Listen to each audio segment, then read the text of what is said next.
Estamos de volta com o programa Primeiros Passos, hoje conversando sobre a varicela, a popular catapora.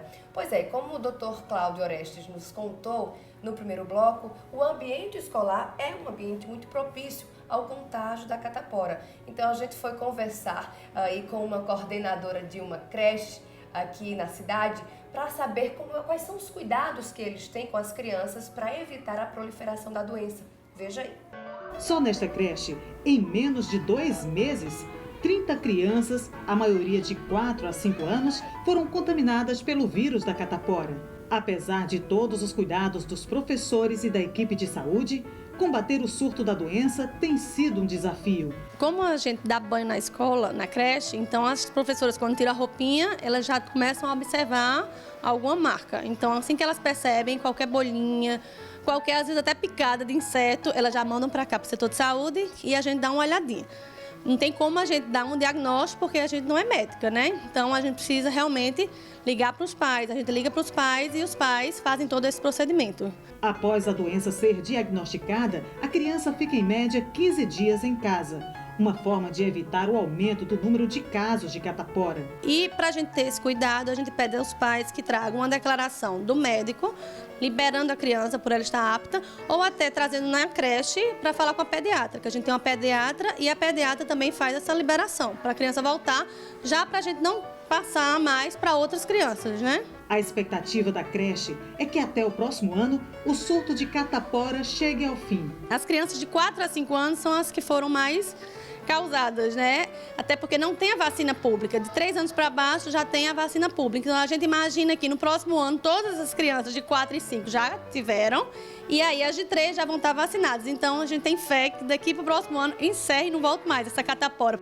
E agora vamos continuar o nosso bate-papo com o Dr. Cláudio Orestes, que está aqui conosco. Dr. Cláudio, como o senhor falou, uma das formas de evitar, né, a varicela, a proliferação da varicela, é justamente imunizando as outras pessoas que estão em contato com o doente, né, o paciente.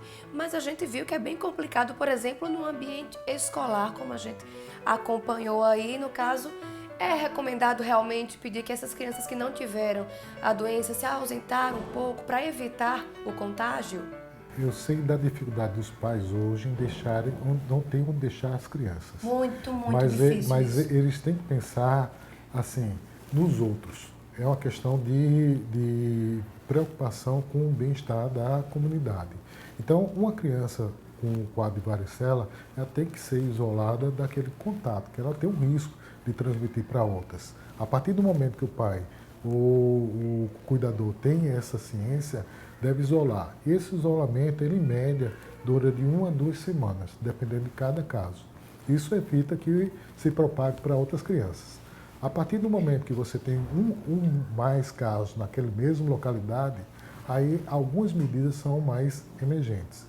Aí talvez seja o caso, dependendo do número, afastar todas as crianças ou dar um recesso na escola para evitar que esse surto se propague. Então, realmente seria uma medida prudente. Exato. Para o controle. Doutor, uma mesma pessoa pode adquirir a catapora mais de uma vez na vida?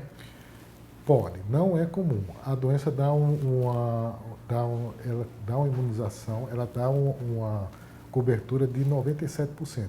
Entretanto, em algumas situações, queda da imunidade ou baixa imunidade, essa pessoa pode apresentar um ou outro episódio. Não é comum, mas pode acontecer. E pode acontecer de outra forma também, que é o que a gente chama de herpes zoster, que é o famoso cobreiro. A pessoa tem em uma determinada região, a varicela fica guardada no sistema nervoso e aguardando um período em que a imunidade cai e aí ela se apresenta.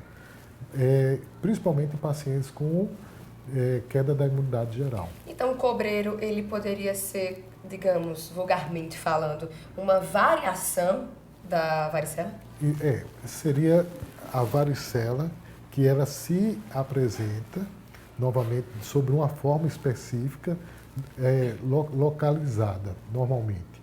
E aí atinge essa característica do paciente que tem uma queda da imunidade, uma queda da defesa. E no caso do cobreiro, crianças também podem adquirir ou é mais comum em adultos? Pode acontecer em crianças.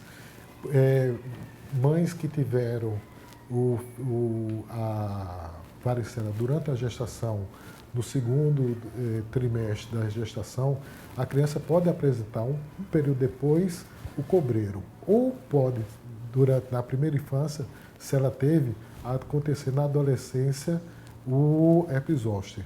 E em adultos, principalmente na terceira idade, que são normalmente imunodeprimidos. E novamente a gente volta para a questão da memória genética, né? Como influencia, né? A genética da mãe acaba influenciando bastante, inclusive na saúde, na imunização do filho. E o senhor tocou num ponto importante, varicela na gestação. Tem algum risco? Tem no primeiro trimestre, principalmente. Embora os casos não sejam tão frequentes, existe uma proporção de 2 a 5% dos casos em que a criança nasce com malformações quando ela adquire no primeiro trimestre de gravidez em função da varicela. Então, as malformações, ela atingem geralmente a parte ocular, a parte do sistema nervoso e pode atingir os membros também. E no caso dessas gestantes, quando elas se descobrem com a varicela, o governo oferece essas vacinas? A vacina? A vacina, especificamente, quando a mãe está gestante, adquire, não tem efetividade, né?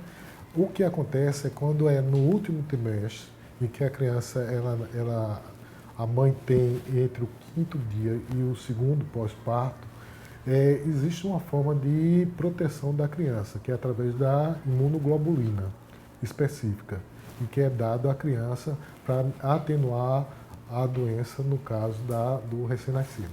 Porém, a má formação, se tiver de ocorrer, não tem como evitar. Infelizmente. Pois é, então realmente aí fica aí o recado para as gestantes, é importante também ter esse cuidado, se isolar mais. Só lembrar um detalhe, seria interessante, dentro do planejamento familiar, se uma mulher deseja engravidar, que ela tem certeza que não está imunizada ou que não teve a doença, ela tomar a vacina. Agora, ela tem que guardar pelo menos um mês entre o período que ela tomou a vacina para poder engravidar. Porque como é vacina de vírus vivo atenuado, ela tem um risco de agredir o bebê. Então, planejamento. Exato. Doutor, vamos falar dos sintomas? A gente falou bastante aí do contágio. Vamos falar dos sintomas. As bolinhas que parecem espinhas são a manifestação mais popular, né, que a gente consegue identificar a olho nu. Mas quais são os outros sintomas que a varicela pode causar? De início, o que o caracteriza mais é um período de febre. Febre sem causa aparente e que dura geralmente 2 dias. E o paciente, normalmente, ele tem o que a gente chama lesões polimorfas. Lesões polimorfas são lesões variadas. Ela pode ser desde uma mácula, uma manchinha, uma pápula, que é um pouquinho mais alto, até uma vesícula, que é a bolhazinha que o pessoal chama, ou a pústula, que é com pus. E ela se apresenta geralmente na região do tronco.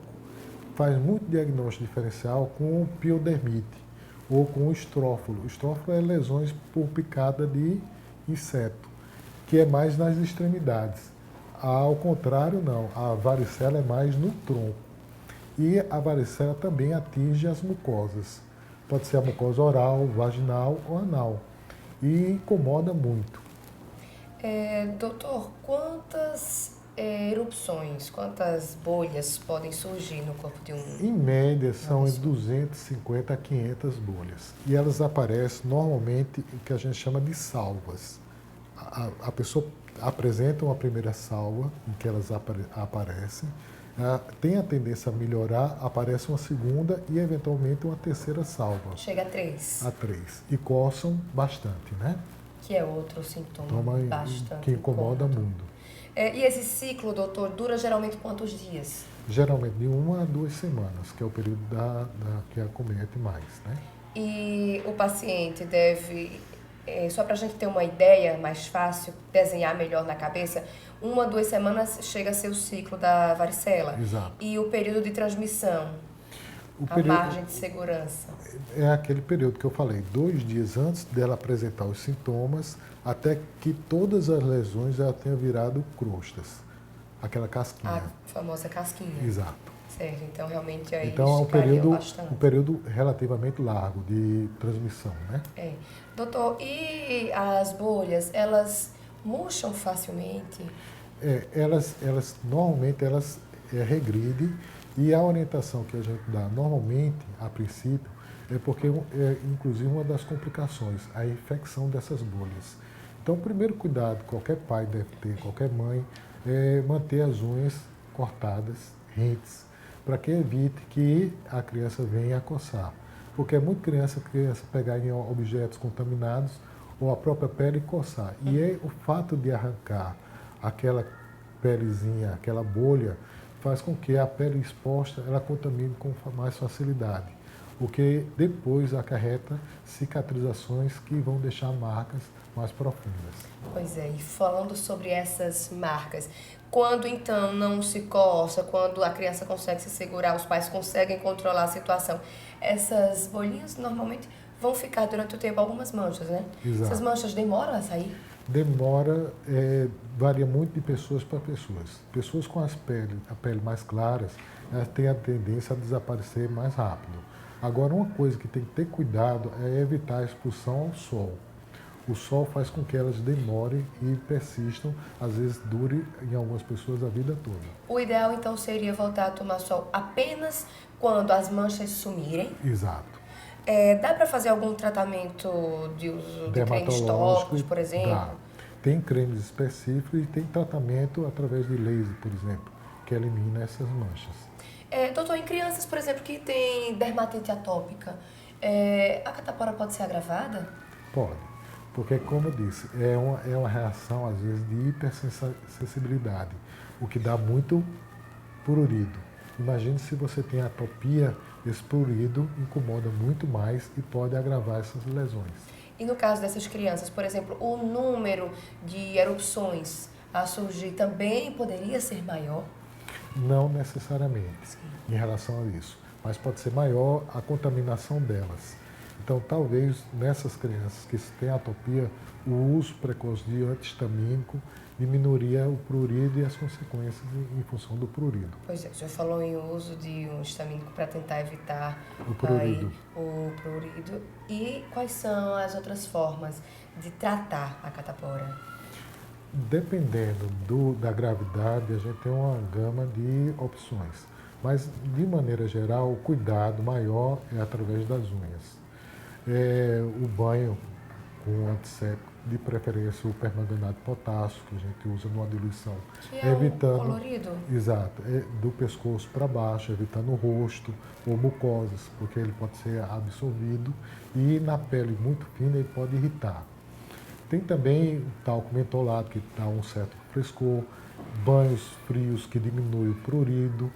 E em algumas situações graves, ou pacientes imunodeprimidos, a gente tem uma medicação específica que é o antiviral, mas é em situações mais graves. Então, na verdade, na maioria dos casos... São sintomáticos. São sintomáticos. Ok, doutor, muito obrigada pelos seus esclarecimentos. Foi ótimo a nossa conversa. Okay. Obrigado.